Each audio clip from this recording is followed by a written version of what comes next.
Lesson 5 is about the inner negative meanie and the inner positive friend.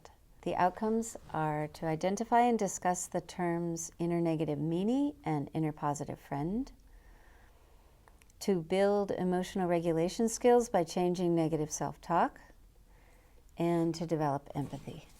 So after displaying the awe image, I would read, it's called Ish by Peter Reynolds, another one of Peter Reynolds' books. This is perfect for the concept of the growth mindset and the fixed mindset. And this is also on a YouTube video, so you can look for it and show it that way as well, if you would like.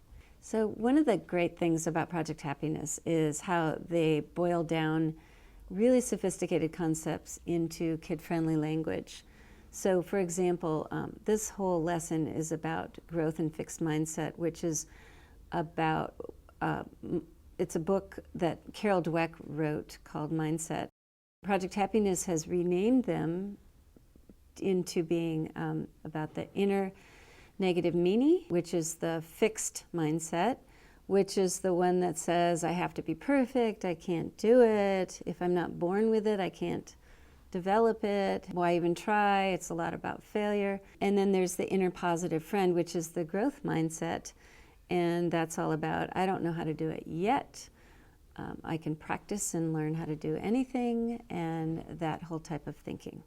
There's a great chart that is used in this curriculum called Changing Our Mindset, and I really loved doing this with the kids because I had them act it out in front of the class. I chose 2 kids and they just read the script basically. One was doing the inner negative meanie or the fixed mindset, and one was doing the inner positive friend and was doing the growth mindset. And so I had them act that out in front of the class, and I had them really get into it, and they liked it.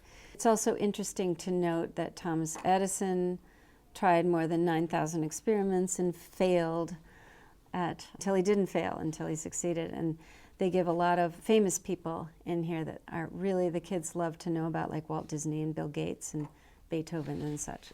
So I love this chart. It worked really well for my class. The other appendix that is attached to this lesson is also really good to use. It's called Changing Our Mindset, and it's the kids fill in a chart with the inner negative meanie as opposed to the inner positive friend and how they would respond in different situations. One of the things that I did, which was an optional activity, which was really powerful, was I had YouTubes of 2 famous athletes, really talented athletes. And it's true that the kids didn't know either of them, which kind of dates me. But one was Michael Jordan, fantastic basketball player, and one was John McEnroe, an amazing tennis player. And I had them watch some YouTubes about them both and imagine what they were saying on the inside to themselves and what their conversation was to themselves. And it is so obvious that Michael Jordan has the inner positive friend going on, the growth mindset. He said he just practiced and practiced and practiced until he got it, and he knew that failure was only going to motivate him to do more in terms of getting to where he wanted to go. And John McEnroe is shown having a little fit, a huge fit actually, on the tennis court. It's very clear that John McEnroe has a really strong inner negative meanie, i.e. the fixed mindset going on inside of his brain, and it's actually a little painful to watch. But the juxtaposition between the 2 athletes, both just as talented, is really powerful for the kids to watch. They did not forget that, and the fact that they're athletes also, because oftentimes athletes just look like they can do everything and it's just so easy for them. But this is about how they go about getting to where they got. So that's a really powerful optional activity that is for the older kids, yes. I wouldn't do this necessarily with the younger kids, but for the older kids it was a very powerful activity. It's the language that all the kids now have. And if anyone ever gets doubtful, I've heard kids say to each other, don't listen to the inner meanie.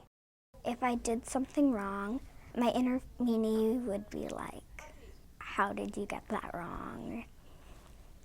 And my inner friend would be like, this is a learning opportunity, you can do it better next time.